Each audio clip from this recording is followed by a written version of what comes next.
Irmãos, nós saímos em viagem, eu e o pastor Luciano, enviados pela IPVO, e nós saímos na outra sexta-feira, pela manhã, uma viagem longa, e tivemos a oportunidade então de estar ali no Egito. Claro, irmãos, vendo as pirâmides, conhecendo eu que não conhecia, o pastor Luciano, acho que é a terceira vez que ele vai ao Egito, conhecendo as pirâmides do Egito. Tivemos um tempinho ali para fazer um passeio junto com a equipe, mas nós não fomos lá a passeio. Nós fomos lá para participar do Global Kingdom, que é um movimento iniciado pelo pastor Elias Dantas, que tem como propósito reunir pastores, missionários, para falar acerca da realidade missionária da igreja, para trazer uma espécie de um panorama mais realista sobre a realidade missionária que a Igreja do Senhor tem experimentado ao redor do mundo. E, sobretudo, ali, nós estávamos voltando a nossa atenção para a realidade da igreja no Oriente Médio. Nós começamos a compartilhar algumas coisas aqui pela manhã. A começar que eu descobri qual é a minha ascendência. Eu descobri lá que eu sou, na verdade, da Arábia Saudita. Eu andava pelo Egito e eu reparei que de vez ou outra alguém me cumprimentava em árabe. Alguém tentava falar árabe comigo. E, por exemplo, dentro do avião, na ida daqui para lá, nós fomos pela Qatar. Então o pessoal fala árabe e fala inglês. E aí uma hora falou uma coisa em inglês e eu não entendi muito bem. Aí o comissário virou e falou assim: você fala árabe? Eu falei: não, volta para o inglês. É melhor arriscar no inglês do que... Mas eu descobri depois porque um vendedor, ele disse que os meus traços são de alguém da Arábia Saudita. E ele não acreditou que eu sou brasileiro. E, inclusive, na hora que eu falei que era brasileiro e insisti, aí ele: tudo bem, mas os seus pais então são de lá? Então eu descobri que eu tenho alguma ancestralidade ali naquela região, tá bom? E, claro, irmãos, passamos por muitos lugares ali que foram muito agradáveis, histórias bonitas de conhecer. Por exemplo, nós passamos na igreja de São Marcos. A tradição da igreja copta, ela diz que o evangelista Marcos, hoje eu compartilhei aqui na escola dominical algo sobre isso, que o evangelista Marcos, apesar de ter abandonado a caravana da primeira viagem missionária de Paulo, depois então ele é, de certa forma, restaurado, ele escreve um evangelho, Paulo o convida no final da vida para estar perto dele, e a tradição da igreja diz que ele então sai em missão. Marcos então vai para o Egito. Lá ele funda uma comunidade cristã, ele alcança pessoas, ele forma discípulos. E lá ele é martirizado no ano 68 depois de Cristo. E nessa igreja, eles dizem, a tradição copta, que é o lugar onde o corpo dele foi sepultado. Durante o período das cruzadas, eles invadiram ali, levaram os ossos embora. Tem toda uma história, mas a cabeça de Marcos, o crânio de Marcos permaneceu enterrado ali, porque ele foi decapitado. Então certamente o corpo estava separado da cabeça. E é muito interessante esses detalhes, são experiências riquíssimas. Mas, irmãos, o que nós tivemos de melhores experiências ali foram os relatos acerca daquilo que Deus tem feito. Eu particularmente me lembrei muito de uma dinâmica que nós utilizamos a partir das Escrituras, muito quando nós falamos de missões. É comum você ouvir a expressão Missio Dei. O que é a Missio Dei? Nesse cenário missionário, se entende pelas Escrituras que o Deus das Escrituras é um Deus que está em missão. Há uma missão divina. O que isso significa? Que Deus é o Criador de todas as coisas. Deus cria o universo. Deus criou o planeta Terra. Deus criou um jardim. Deus criou o homem e a mulher e os colocou no jardim. E o homem e a mulher se rebelaram contra Deus. Deus poderia muito bem ali, depois de ter descansado no sétimo dia, permanecer descansando. No entanto, devido à rebelião do homem e à queda em pecado, a Bíblia nos mostra que Deus escolheu realizar uma missão. E essa missão é redimir o ser humano. E é tão bonito, porque eu vou ser bem resumido nisso aqui, porque a gente vai vendo isso ao longo de toda a história do Antigo Testamento, e quando chega no Novo Testamento, e Jesus Cristo então nasce, é enviado, ele nasce, a Bíblia diz que ele se despiu da sua glória e se fez carne e habitou entre nós. Uma das frases belas ditas por Jesus, que o insere inclusive nessa missão, é o momento em que Jesus diz assim: o meu Pai trabalha até agora e eu trabalho também. Que trabalho é esse que Deus realiza? Que trabalho é esse que Jesus está dizendo que Ele também realizava? É o trabalho de redenção da humanidade. O Deus que está em missão enviou o seu Filho. E o Filho vem à Terra então em missão. O texto que nós vamos ler, ele está no relato da missão do Filho. A vida e obra do Filho. Mas o que eu já quero adiantar para você? A Bíblia nos mostra que o Filho então, depois de crucificado, de morrer por nós, Ele ressuscitou e apareceu àqueles que Ele mesmo escolheu e separou para isso. E a Bíblia diz que Ele então comissionou os seus discípulos. Ele, no entanto, disse o seguinte: vocês precisam aguardar, porque a promessa vai descer do céu, o Espírito será derramado, e vocês então farão a missão no poder do Espírito. Ou seja, esse Deus que está em missão, Ele envia o seu Filho em missão, o Filho então envia o Espírito, para que o Espírito capacite os seus discípulos, o seu povo, para que eles agora prossigam realizando a missão do reino. Nessa noite então eu quero compartilhar com você um pouco então sobre essa realidade da missão do reino e ao mesmo tempo do reino em missão. Esse reino que tem na pessoa do Filho encarnado a concretização do seu estabelecimento. Jesus diz que o fato dele ter vindo à terra é a inauguração do reino. Ele disse: o reino já está entre vós. No entanto, ele diz que o reino não está na sua plenitude. Nós aguardamos a consumação final do reino.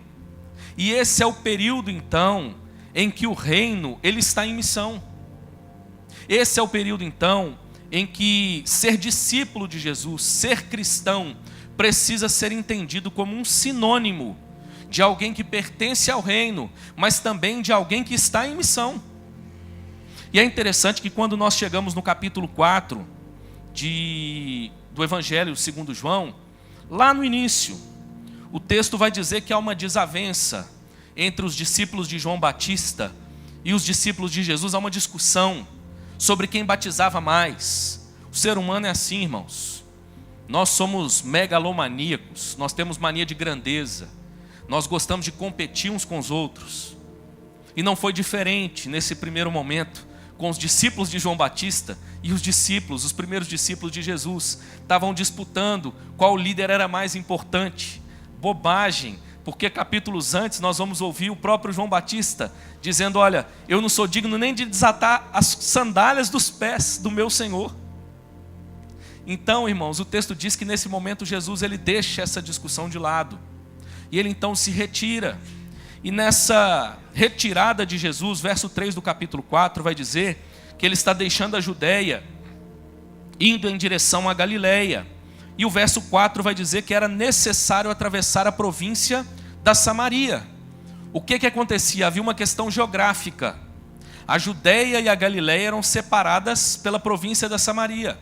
Mas em geral, o judeu ele não cruzava por dentro de Samaria.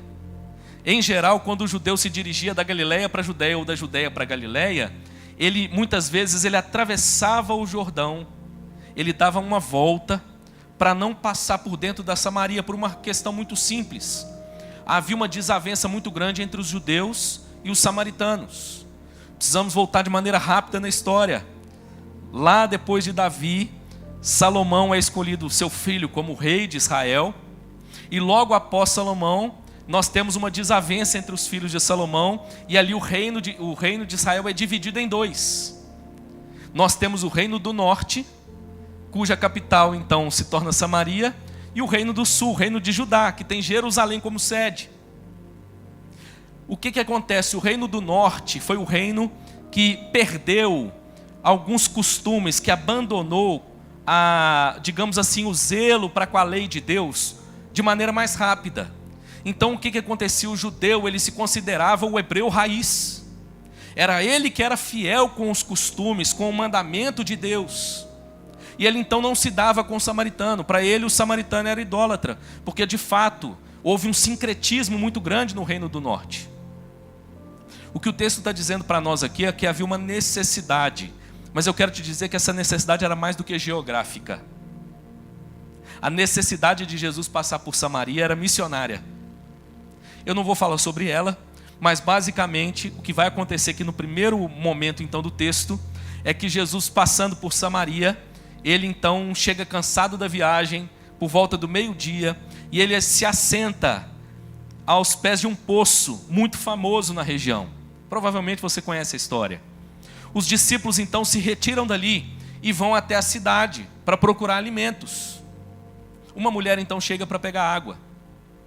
Só havia naquele momento Jesus e aquela mulher. Aquele não era um horário apropriado para pegar água. Nós estivemos lá agora, de certa forma, na região, e agora era um período mais frio. Mas o período mais frio, irmãos, é a minha sensação, tá? Enquanto a gente estava no hotel, no lugar coberto, porque um dia que eu precisei sair para caminhar, o pastor precisou pôr um bonezinho para proteger muita falta, né? O pouco cabelo que eu tenho na cabeça. Porque um sol bruto na região. E o texto está dizendo que por volta do meio-dia, essa mulher vai ao poço para retirar água. Não era um costume, justamente por conta do calor. Jesus inicia um diálogo com a mulher e você conhece a história.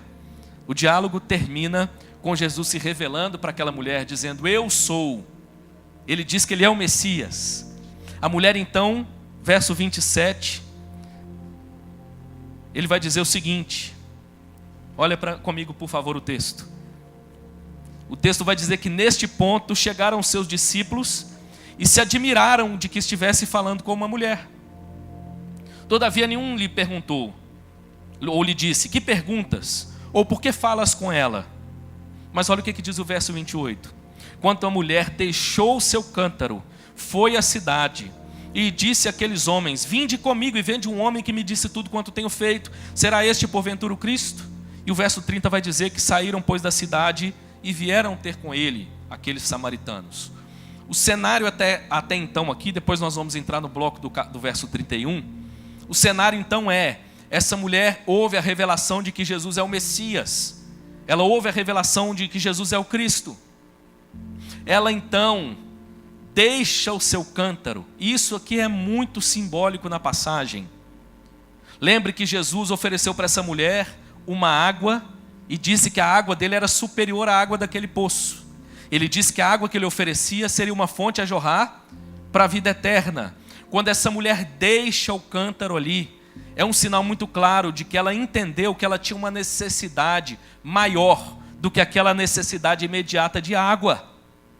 Ela entendeu que havia uma sede na sua alma, que era mais importante do que a sede dos seus lábios. E ela então deixa o cântaro e volta empolgada para a cidade. Confesso que nós voltamos do Egito assim, viu? Eu e o pastor Luciano, nós chegamos empolgados aqui, viu, irmãos? Porque foram muitos testemunhos bonitos que nós ouvimos. A mulher então vai à cidade. A mulher então anuncia para os seus com sabedoria. A minha impressão aqui, irmãos, é interessante como que essa mulher, que acabou de ver a sabedoria do mestre, Jesus não chega e dá logo uma lapada na pregação. Ele chega e contorna a realidade, ele faz perguntas. Jesus chega e vai interagindo com a mulher, até o ponto em que aquela mulher então faz as perguntas certas, e Jesus então responde aquelas perguntas. Essa mulher então volta para a cidade dela, e numa estratégia muito semelhante, ela vira para os homens do lugar e diz assim: olha, eu acabei de ver um homem que disse tudo o que eu tenho feito, e olha que o que ela vinha fazendo não era coisa muito de se elogiar. Provavelmente o fato dela ir ao poço por volta do meio-dia também era porque ela carregava um estigma social.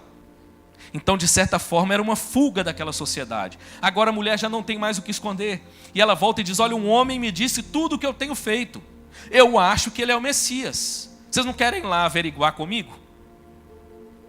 Esse é o cenário. O texto diz que os samaritanos estão se dirigindo até Jesus. E nós chegamos no verso 31. Olha o que diz o verso 31. Nesse ínterim, os discípulos lhe rogavam, dizendo: mestre, come. Mas ele lhes respondeu, ou lhes disse: uma comida tenho para comer que vós não conheceis. Diziam então os discípulos uns aos outros: ter-lhe-ia porventura alguém trazido o que comer? Disse-lhes Jesus: a minha comida consiste em fazer a vontade daquele que me enviou e realizar a sua obra. Não dizeis vós que ainda há 4 meses até a ceifa? Eu, porém, vos digo: erguei os olhos e vede os campos, pois já branquejam para a ceifa. O ceifeiro recebe desde já a recompensa, e entesoura o seu fruto para a vida eterna. E dessarte se alegram tanto o semeador como o ceifeiro. Pois no caso é verdadeiro o ditado: um é o semeador, e outro é o ceifeiro. Eu vos enviei para ceifar o que não semeastes. Outros trabalharam, e vós entrastes no seu trabalho. É bonito o texto, porque ele vai dizer que os discípulos então retornam da cidade, trazendo alimentos. Há um zelo aqui dos discípulos para com o mestre. Eles trazem a comida, e eles agora estão oferecendo comida a Jesus. Nós não podemos perder de vista, precisamos destacar que há um zelo aqui em relação ao mestre. E muitas vezes, irmãos, nós somos zelosos também. A pergunta é se o nosso zelo está sendo do jeito certo.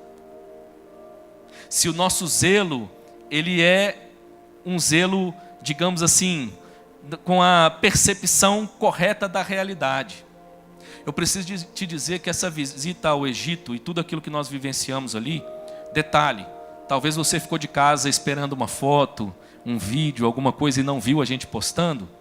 Uma das razões, além da internet ruim que a gente estava lá, tinha apenas uma salinha e quando dava uma folguinha que quase não acontecia, aglomerava de gente nessa salinha para usar a internet, irmãos. Então assim, a gente praticamente estava incomunicável. E isso é proposital, porque muito do que nós vimos e ouvimos ali, nós não podíamos compartilhar naquele contexto. Só para você entender, nós ouvimos testemunhos de pessoas que chegavam 15 minutos antes do horário marcado para o seu testemunho.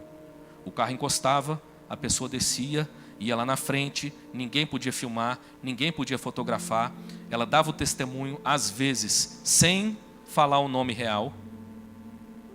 Terminava o testemunho, ela entrava no carro e ia embora. Para você ter uma noção.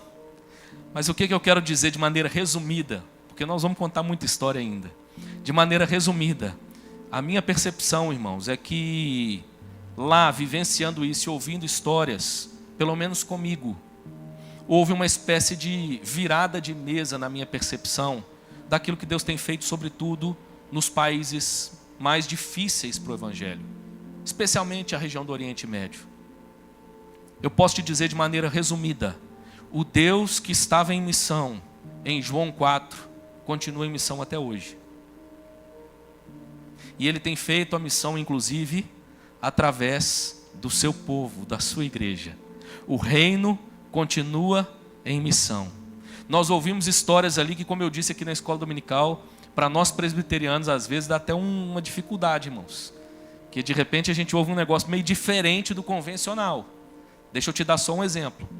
Um jovem muçulmano começa a questionar o Islã. A questão dele era: essa religião diz que é uma religião que prega um Deus de paz e amor. Mas se tem uma coisa que essa religião não é, é paz e amor. Como disse o pastor Amauri, que esteve aqui, os irmãos conheceram o pastor Amauri, lá da Igreja Presbiteriana da Penha, é o presidente hoje da nossa Agência Presbiteriana de Missões Transculturais. Como disse o pastor Amauri, um cristão radical, como é um cristão radical? Um cristão radical é aquele que diz assim: você feriu essa face? Toma outra. Você pegou a capa? Pode levar também a túnica. E o que é um muçulmano radical? Você tem visto por aí, né? Nos noticiários. Aquilo que muitas vezes tem sido a realidade da prática religiosa dos extremistas islâmicos. Esse menino então começa a entrar em crise. E ele então abandona o Islã. Mas isso tudo velado, irmãos. Sem falar para os pais, nem nada do tipo. E ele começa a questionar, ele começa a ler. Ele me mostrou um aplicativo. Nesse aplicativo, a gente subia o dedo assim para ver. Sabe aquele aplicativo de livros? E era muito tempo subindo o dedo. A quantidade de livros que esse menino leu, buscando conhecer a verdade. Mas uma noite, esse menino está dormindo no seu quarto, ele teve um sonho. E nesse sonho brilhou uma luz no seu quarto. E ele percebeu que era uma luz diferente. E basicamente, naquele momento, esse é o testemunho dele, houve uma paz muito grande naquele quarto. Toda a sede de verdade, toda a angústia que ele carregava, acabou. Ele não sentia mais nada disso. Ele via aquela luz, não houve, pelo que eu me lembro, um diálogo, mas ele simplesmente sentiu uma presença que era completamente diferente de tudo que ele conhecia. E esse menino então acorda com a convicção de que quem o havia visitado em sonho era o próprio Cristo. E ele começa a partir daí a investigar a fé cristã. E dessa forma ele conhece uma igreja no Cairo. E ele então vai até essa igreja, se converte e é ali batizado, em nome de Jesus. Então pensa, histórias que fogem um pouco daquilo que a gente está acostumado aqui. Mas essa é só uma, dentre várias outras que a gente vai compartilhar. Em vias, digamos assim, de resumir tudo aquilo que nós vimos. A minha percepção muito clara, irmãos, é de que eu via essa região, eu via a realidade da igreja sofredora, e a minha percepção é, há um extremismo que tem sufocado a igreja. A igreja nesses lugares tem encolhido, mas eu descobri que isso não é verdade. O que acontece é exatamente o contrário. Nós ouvimos relatos de como a igreja do Senhor Jesus tem crescido, irmãos, nos lugares mais inóspitos para o evangelho de toda a terra. Coisas do tipo, uma cruzada evangelística no Egito, levando 14 mil pessoas para um estádio. E nesse estádio, após o evangelho ser pregado, mais de 1.000 pessoas confessando o Senhor Jesus, em um país fechado para o evangelho. Mas o que eu estou dizendo a título de introdução aqui ainda, eu prometo que eu vou ser breve, eu vou acelerar daqui para frente nas outras coisas. Quando nós olhamos para a realidade, irmãos, da missão do reino, ou do reino em missão, o que nós percebemos é, Deus continua levando a sua missão adiante. A igreja do Senhor Jesus segue prevalecendo sobre as portas do inferno. O reino de Deus segue avançando. Vidas seguem sendo transformadas. A pergunta, irmãos, é onde nós nos encaixamos nisso? O que Deus espera de nós? Esse texto basicamente vai apresentar para nós algumas características dessa missão do reino. Há algo que Jesus ensina aqui que nós podemos aplicar à nossa própria realidade. A primeira característica, por exemplo, que eu quero destacar aqui nesse texto é que a missão do reino, irmãos, ela é urgente. Há pressa no que diz respeito à missão do reino. Veja o verso 35 comigo novamente. Olha o que ele diz. Não dizeis vós que ainda há 4 meses até a ceifa? Eu, porém, vos digo, erguei os olhos e vede os campos, pois já branquejam para a ceifa. Jesus aqui, ele pega a linguagem do campo, mais uma vez, como ele fez em tantas parábolas, e ele usa como um instrumento agora para transmitir a sua mensagem. E basicamente o que ele está dizendo é, à medida em que você olha para o campo, você tem uma noção de quando o grão foi semeado, de quando a terra foi irrigada, de como aquele grão está crescendo e do prazo que falta para ceifar. E aqui há toda uma realidade do período do ano. Aqui provavelmente nós estamos há 4 meses da ceifa lá em Israel, e Jesus está dizendo para os discípulos, vocês estão olhando para a ceifa e dizendo, dá para esperar ainda 4 meses. Tem um tempinho ainda, não chegou a hora ainda de ceifar. Jesus então diz para eles, eu porém vos digo, já está na hora de ceifar. Em outras palavras, Jesus havia chamado aqueles homens para serem pescadores de homens. Provavelmente, eles olhavam para o mestre e diziam assim, é tempo de estar aos pés do mestre aprendendo. Lá na frente nós seremos pescadores de homens. Mas Jesus está dizendo, já chegou a hora.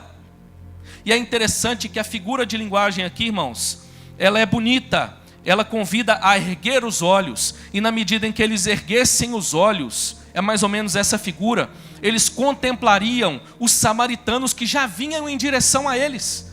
O verso 30 já nos disse que eles já haviam saído da cidade e estavam indo até Jesus. É como se Jesus dissesse, vocês precisam erguer a cabeça e perceber que há uma urgência no anúncio da mensagem do Evangelho. É tão bonito olhar para esse texto, irmãos, e todo o seu contexto e perceber algo interessante. A gente vai perceber aqui que para uma mulher sedenta, Jesus anuncia que ele tinha a água da vida. E para um povo faminto, para discípulos famintos, Jesus anuncia que ele tinha um pão mais importante, mais precioso, que saciaria a sua alma. A ideia aqui, irmãos, é que na medida em que nós, discípulos de Jesus, entendemos qual é o nosso papel e participamos da missão do reino, nós temos a nossa alma saciada. Nós descobrimos que é exatamente para isso que nós fomos alcançados, é exatamente para isso que nós fomos criados. Jesus diz: olha, eu tenho uma outra comida mais preciosa do que esse pão. Nada contra, daqui a pouquinho a gente come ele. Mas guarde isso, eu tenho uma comida mais preciosa. E para que fique claro qual é a característica então dessa missão do reino, Jesus então diz que em primeiro lugar é que esse reino a missão desse reino é urgente. Nós não temos tempo a perder, irmãos. E é interessante que lendo esse texto eu fiquei pensando em como nós vivemos numa sociedade apressada. Você concorda comigo que nós vivemos um tempo onde tudo é muito acelerado? Tudo muito rápido? E a sensação é de que muitas vezes a gente está o tempo inteiro cansado, porque é tudo muito acelerado, é tudo muito rápido. Nós temos pressa para ganhar dinheiro. Nós temos pressa para alcançar os nossos projetos pessoais de vida. Assim é a nossa sociedade. É uma sociedade apressada, mas muitas vezes a alma permanece insatisfeita. E Jesus está mostrando que para uma sociedade apressada, há uma missão que é mais urgente. E que na medida em que nós entendemos o nosso papel nessa missão, a nossa alma é saciada. Nós descobrimos que nós fomos feitos para a missão mais importante de toda a terra. Eu quero te lembrar nessa noite, meu irmão, que nós fomos chamados para sermos a luz de Cristo nesse mundo, para sermos o sal dessa terra. Há um mundo perdido, irmãos, e nós temos o privilégio, somos chamados para participar daquilo que Deus certamente fará. A missão do Senhor, ela não vai fracassar, mas eu e você temos o privilégio de participar dessa missão. E a primeira coisa que esse texto nos diz é que há urgência nessa missão. Essa missão não pode ser colocada como uma atividade de segundo plano, de segunda categoria. Ela precisa ser vista como prioritária, como imediata. Por favor, mais do que uma pressão para que você compartilhe o Evangelho, eu quero trazer a você esse entendimento do privilégio que eu e você temos. E não só de compartilhar o Evangelho, mas de perceber na realidade mais ampla de que Deus está em missão. E qual é a missão de Deus? A redenção de todas as coisas. Nós fomos chamados muito mais do que para trabalhar para ganhar dinheiro, irmãos. E dinheiro é bom, hein? Mas nós fomos chamados para muito mais do que isso. Se a sua aspiração de vida se limita a isso, desculpe, é muito pouco. Nós fomos chamados para participar da obra de Deus nessa terra. O nosso Deus está redimindo todas as coisas. E eu e você, com a profissão que nós temos, com a vocação que nós temos, com a família que nós temos, com os dons que nós temos, com os recursos que nós temos, com a igreja que nós temos, podemos e devemos participar da missão desse reino. Há urgência nisso. Isso não pode ser deixado para depois. Nosso Senhor Jesus está dizendo isso para os discípulos: olha, comer é bom, mas a vontade de Deus é melhor. Há um alimento que sacia a alma e está disponível para vocês. É o que Jesus está dizendo. Louvado seja Deus, irmãos, porque está disponível para nós hoje. Ao mesmo tempo que nós voltamos com aquela leitura positiva daquilo que Deus tem feito, como uma espécie de virada de mesa, daquilo que Deus tem feito nas regiões mais inóspitas, eu confesso, não vou falar de você não, vou falar de mim, que eu voltei reavaliando a minha vida em algumas coisas. A primeira delas, eu preciso te confessar, eu contei isso aqui na escola dominical. Quando eu entrei no avião para vir embora, eu fiz uma oração e eu disse: Senhor, eu preciso confessar Se o Senhor me pedisse para vir morar aqui, eu não sei se eu viria não. Vendo todo o desafio, irmãos. Pobreza, higiene, eu sou Barreto. Eu vou falar um negócio para vocês, os Barretos lá de Minas Gerais, o povo enjoado com coisa de higiene. Vendo toda aquela realidade, irmãos, um clima pesado, de um povo opresso pelo engano. Eu preciso confessar, eu fiz uma oração, falei, Senhor, nós temos um casal de missionários que inclusive também apadrinhados aqui pela IPVO, eles são da Betel, passaram 15 anos no Egito. Eu voltei de lá admirando eles, viu, Ingrid? Eu entendi muito do que eles passaram nos 15 anos que eles ficaram lá. Mas eu fiz só uma oração, falei, Senhor, mas o que o Senhor tiver para mim, me dá coragem para fazer. Seja em Maringá, na IPVO, seja onde for. Seja na minha casa com a minha família. Seja durante a semana com aqueles que estão ao meu redor, com quem eu me encontro pela rua. Senhor, eu quero de todo coração ser um agente desse reino e ver o reino do Senhor avançando e me alegrar ao ver os frutos sendo colhidos. Espero, meu irmão, de todo coração, que tudo aquilo que você vai ouvir, especialmente aqui na quinta-feira, nós tiramos o culto para isso, para contar um pouco mais dos detalhes da nossa viagem ali. Tudo isso possa inspirar também o seu coração e trazer uma espécie de renovo para a sua fé. Uma alegria mais intensa a respeito da igreja e do reino. Nós ouvimos histórias bonitas, irmãos. Por exemplo, eu ouvi um negócio lá que mexeu muito comigo. Esse ano eu cheguei aqui na IPVO esse ano e nós tivemos que abrir um terceiro culto, né, Roberto? Nosso culto das 10h30 estava muito cheio. E o que nós fizemos? Precisamos abrir um outro culto às 8 horas. Louvado seja Deus, porque o culto das 8 também está ficando cheinho, irmãos. Tem uma turma boa nos 3 cultos agora da IPVO. Mas eu vi uma história lá que mexeu comigo, irmãos, na Argélia. País fechado para o evangelho. Ouvi o testemunho de um pastor. Uma das coisas que aconteceu foi que o governo resolveu demolir a igreja desse pastor. Ele mobilizou a mídia local. Eles fizeram uma transmissão ao vivo, Vitor, no dia que a igreja estava sendo demolida. E lá na porta, ele deu um testemunho, irmãos. E ele disse o seguinte: vocês podem fechar as nossas igrejas, mas vocês não podem fechar nem a nossa boca e nem o nosso coração. A igreja desse pastor, num lugar inóspito, onde a igreja do Senhor é perseguida, tem mais de 500 membros. E ela tem crescido de maneira tão exponencial, irmãos, que sabe o que está acontecendo? Eles têm que revezar para ir no culto. Eles marcam o culto, mas não cabe todo mundo. Então sabe como é que funciona? Já parou para pensar se isso acontecesse aqui na IPVO? O pastor Dão, o pastor Luciano vem e fala assim: irmãos, nós temos um aviso importante. Você que veio nesse domingo aqui, não volta domingo que vem não. Para comportar a quantidade de pessoas. Irmãos, histórias bonitas daquilo que Deus tem feito. Guarde isso. O reino de Deus segue avançando. E nós não temos tempo a perder, irmãos. Há urgência na missão do reino. Os campos já estão brancos para serem ceifados. Em segundo lugar, quando nós olhamos para esse texto, a gente vai perceber que além de urgente, a missão do reino é abrangente.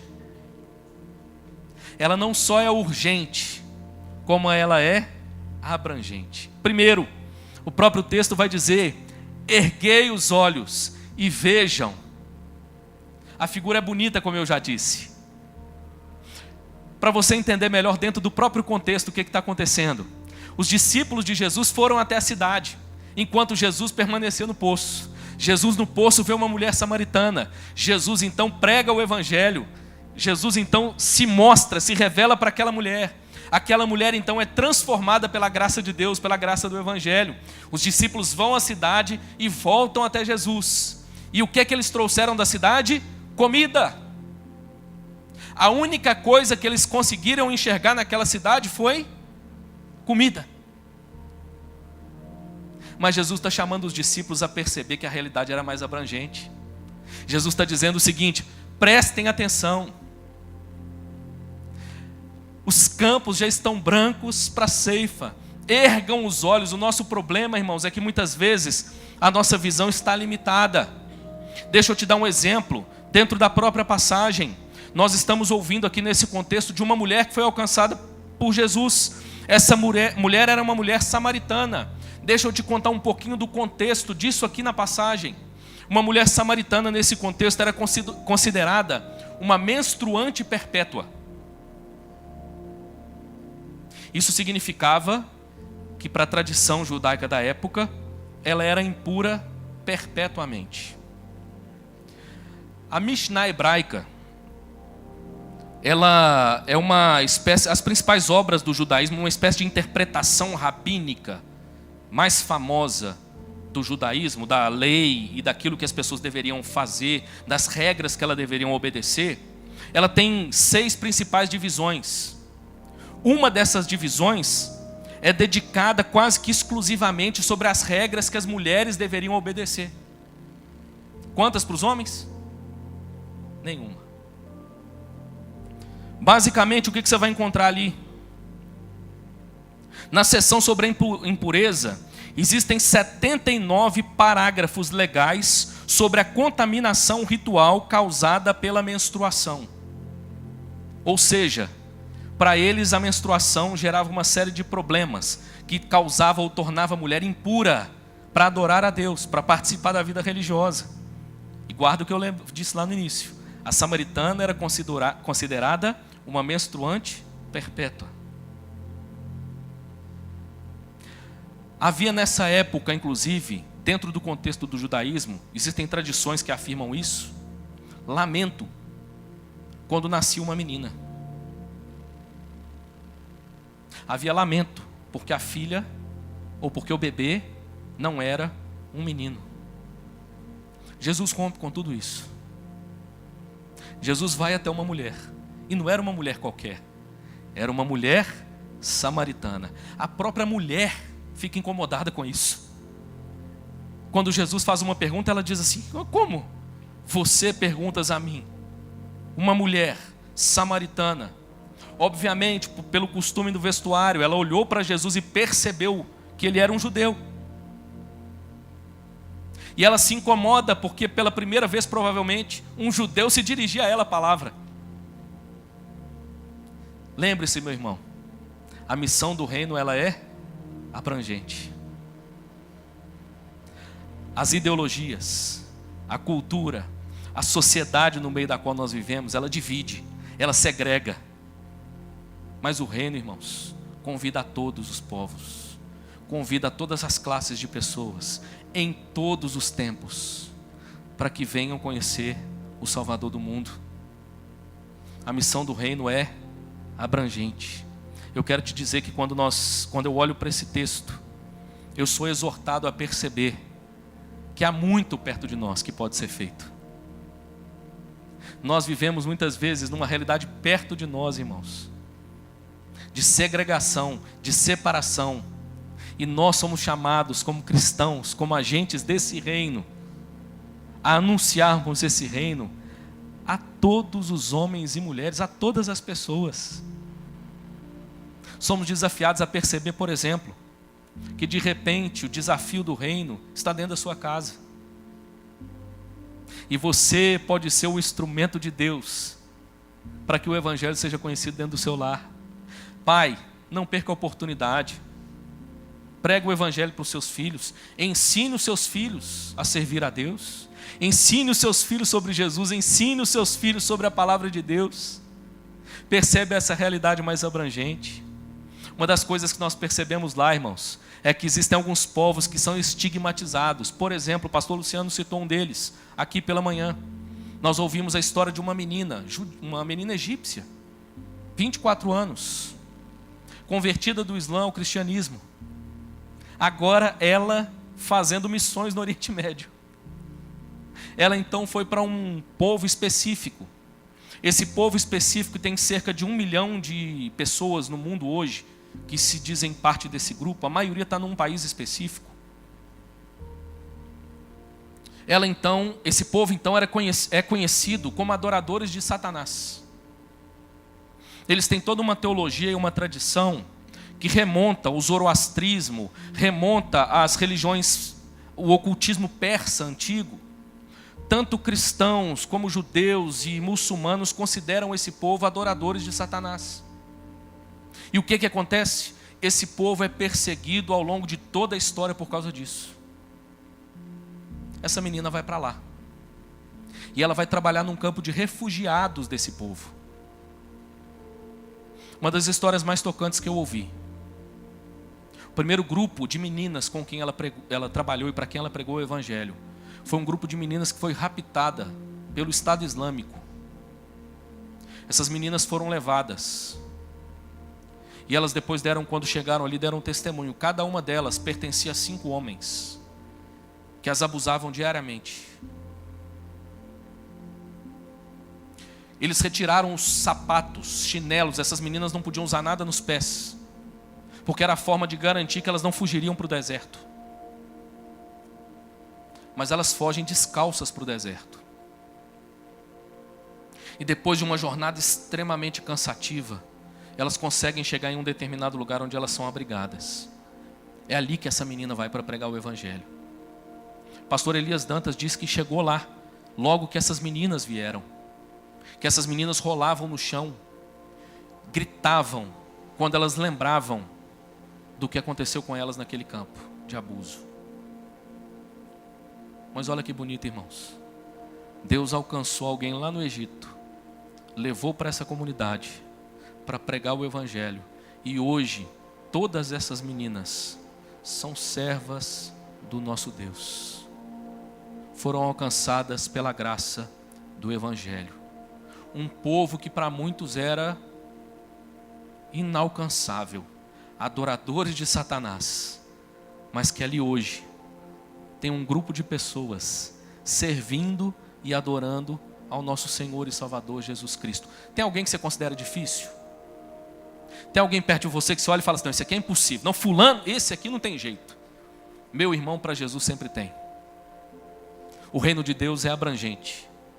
Nesse sentido, todas as pessoas devem ser bombardeadas, vou usar essa palavra no bom sentido, com a palavra de Deus, em nome de Jesus. Quero terminar, terceiro e último lugar. Nós vamos descobrir nesse texto, irmãos, que além de urgente, além de abrangente, o que Jesus quer mostrar para os seus discípulos e para nós, é que o reino de Deus ele é frutífero. Ou seja, Ele deu, Ele dá e Ele sempre dará frutos.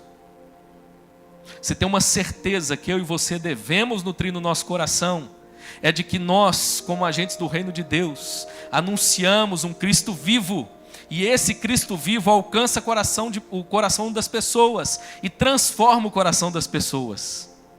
Eu voltei animado de lá, meu irmão, porque eu fui relembrado dessa verdade bíblica. As portas do inferno não prevalecerão contra a igreja do Senhor Jesus. O reino segue avançando, o reino segue conquistando. A Bíblia diz que o reino é tomado por esforço. Aquela expressão ali no Evangelho, o tempo verbal, a ideia ali não é que alguém o toma por esforço. A ideia ali é que o próprio reino, ele faz um esforço, mas na medida em que ele faz esforço, ele alcança e toma. O reino segue tomando, irmãos. O reino segue avançando, o reino segue conquistando. Na passagem, nós ouvimos, no verso 36, Jesus dizendo assim: o ceifeiro recebe desde já recompensa, e em tesouro o seu fruto para a vida eterna. E dessarte se alegram tanto o semeador como o ceifeiro, pois no caso é verdadeiro ditado: um é o semeador e o outro é o ceifeiro. Eu vos enviei para ceifar o que não semeastes. Outros trabalharam e vós entrastes no seu trabalho. O que Jesus está afirmando é: ergam os olhos, contemplem os campos, eles estão brancos para a ceifa, e vocês certamente ceifarão. Sabe por quê? Porque o trabalho não é de vocês. Ele diz que outros trabalharam e vós entrastes no seu trabalho. Pesquisando essa passagem, irmãos, o que o texto descreve aponta para a pessoa do Espírito Santo. A ideia mais ou menos é a seguinte: Nós ainda nem anunciamos a palavra de Deus, mas o Espírito vai à nossa frente. O Espírito prepara os corações. É o Espírito Santo que convence o homem do pecado, da justiça e do juízo. E muitas vezes, quando nós anunciamos a palavra, e a pessoa então é transformada pela palavra, o que nós vemos ali é o reflexo de um trabalho que já começou há muito tempo pelo Espírito Santo de Deus. E nós simplesmente somos privilegiados, porque nós temos agora o privilégio de colher os frutos. Desculpe, meu irmão, mas talvez a sua vida seja marcada por frustrações no seu trabalho, na sua profissão. Talvez você nutriu no seu coração o desejo de ser o melhor da sua área. Talvez você nutriu no seu coração um desejo de sucesso que você ainda não alcançou dentro daquilo que você realiza. Irmãos, a vida é dura. Nosso Senhor disse que nós comeríamos o pão em meio a suor e lágrimas. Mas guarde isso. Há um sentido em que todos nós podemos sair com a convicção de que nós seremos bem-sucedidos e vitoriosos naquilo que nós fizermos. E sabe o que é? Na pregação do Evangelho do nosso Senhor Jesus Cristo. O reino segue avançando, vidas seguem sendo transformadas. Que privilégio ser o instrumento para que o fruto seja colhido. Meu irmão, esse é o convite para mim e para você. Essa é a oportunidade de Deus para mim e para você. Colhermos os frutos que o Senhor semeou. Que Deus nos dê graça de enxergar, irmãos, o quão privilegiados nós somos. Guarde isso aqui, é importante. Nós reformados, calvinistas, somos acusados muitas vezes de que o fato de crermos na doutrina da predestinação, na eleição, nós então não anunciamos o Evangelho. Mas a doutrina da eleição e da predestinação foi o grande instrumento da igreja reformada para que eles pregassem o Evangelho e seguissem plantando igrejas, porque foi essa doutrina que deu a eles uma convicção, que na minha opinião é justamente o que Jesus está dizendo aqui. E que convicção é essa? A convicção é: os eleitos do Senhor estão aí, os campos já estão brancos para a ceifa, mas como crerão naquele de quem nada ouviram? E como ouvirão, se não há quem pregue? E como pregarão, se não forem enviados? Nós somos os privilegiados, irmãos, de pregarmos e vermos os frutos do Senhor sendo colhidos. Quero te incentivar nessa noite a prosseguir realizando a missão do reino, na certeza de que a colheita, ela é certa, na certeza de que a colheita, ela é farta. Louvado seja Deus por isso. Você quer um exemplo prático do que está acontecendo? Os discípulos estão com cara de bobo olhando para Jesus. De que comida que ele está falando? Que ceifa é essa? Que fruto é esse? Enquanto isso, os samaritanos daquele lugar estavam vindo até eles para ouvir a mensagem do reino. E olha o que acontece. Verso 39. Muitos samaritanos daquela cidade creram nele, em virtude do testemunho da mulher. Olha o privilégio aí.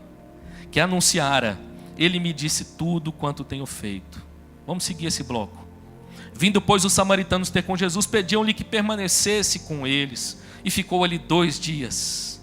Para os discípulos que foram para a cidade e só viram comida, olha o desafio, hein? Tiveram que voltar para a cidade e ficar 2 dias ali no meio dos samaritanos. Verso 41. Muitos outros creram nele por causa da sua palavra. E diziam à mulher: já agora não é pelo que disseste que nós cremos, mas porque nós mesmos temos ouvido e sabemos que este é verdadeiramente o Salvador do mundo. Eu termino aqui. Preguei no acampamento de jovens uma outra mensagem mais voltada para a história da mulher, e eu destaquei esse final. Aqui, irmãos, a expressão Salvador do mundo era muito conhecida naquela época. Precisamos nos lembrar, por exemplo, que Alexandre o Grande veio séculos antes aqui da história de Jesus. E a expressão Salvador do mundo, por exemplo, foi usada a ele. O que era o Salvador do mundo? O Salvador do mundo era aquele líder que expandia o seu império, que que conquistava, que se destacava, que se tornava grande entre os homens. Não é à toa que Alexandre ficou conhecido como Alexandre o Grande.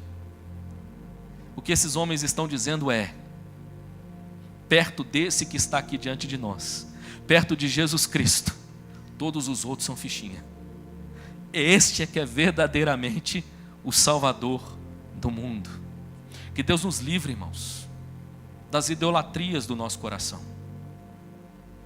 Sejam elas políticas, religiosas, pessoais, materiais, sejam elas quais forem. E que Deus nos dê a graça de voltar os nossos olhos novamente para aquele que é o Salvador do mundo. Deixa eu terminar te contando então de maneira resumida. Deus tem salvado milhares de pessoas. A igreja segue avançando, irmãos. Nós temos, por exemplo, conversões em massa no Egito, conversões e crescimento da igreja na Síria. Você sabia que uma das maiores igrejas do mundo hoje é na China? Sabe qual é outro lugar onde o evangelho cresce exponencialmente? No Irã. Você sabia que um lugar onde o evangelho tem avançado de maneira exponencial é a Coreia do Norte? Você sabia, meu irmão, que na Arábia Saudita Deus tem salvado vidas? Deixa eu te contar só uma história rápida. Deus tem usado especificamente um povo, os filipinos. Por causa da perseguição, muitos filipinos fugiram do seu país. E um dos lugares para onde eles têm ido, a Arábia Saudita. Uma história só. Um sheik árabe contratou uma moça, esqueci o nome, filipina, para cuidar, para ser babá dos seus filhos. E essa moça era uma serva do Deus Altíssimo. E lá ela começou a ensinar canções cristãs para os filhos do sheik. Os filhos do sheik foram alcançados. O sheik foi alcançado. Pessoas importantes no mundo árabe têm se convertido ao evangelho, irmãos. O reino segue avançando. Glória a Deus por isso. Costa do Marfim. Você sabia que dos escravos que vieram para o Brasil, um grande grupo era da Costa do Marfim? País extremamente fechado. O evangelho segue avançando. Argélia e muitos outros. O que nós percebemos, irmãos, é que o reino de Deus segue avançando e seguirá avançando até o dia final. A pergunta é: onde eu me encaixo nessa história? O que Deus espera de mim? O texto nos mostrou. Deus nos exorta a perceber que há urgência na missão do reino. Nós não temos tempo a perder, irmãos. O texto nos exorta a perceber que a missão do reino ela é abrangente. Erga seus olhos. Talvez esteja perto de você o fruto do Senhor e você ainda não percebeu. Pregue o evangelho com alegria, com entusiasmo. Porque o reino, ele é frutífero. Os frutos certamente virão para a honra e glória do nosso Senhor Jesus Cristo. Vilmar está aqui, que é um mecânico, um dos mecânicos da nossa igreja. Vou terminar com essa história. Lá em Belo Horizonte eu tive um amigo, Vilmar, que ele tinha um golzinho. E na minha adolescência, foi um verdadeiro discipulador para mim. Ele era mais velho do que eu, uns 20 anos ou mais. E eu e alguns jovens, ele pegou assim, e insistiu com a gente, mesmo nos momentos que a gente estava mais perdido. E ele andava com a gente para cima e para baixo. Um dia nós fomos fazer uma viagem. E ele, cansado, passou o volante para um dos meninos que estavam comigo. E esse menino, então, quando tentou colocar a quinta marcha do carro, a quinta marcha não entrava. De jeito nenhum.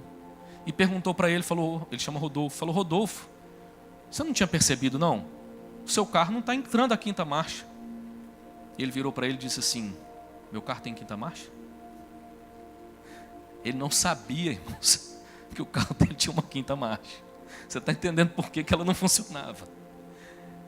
E eu fiquei lembrando disso, irmãos. Muitas vezes nós perdemos a noção do potencial que nós temos nas mãos de Deus. Tudo aquilo que nós podemos ser e realizar para a glória de Deus.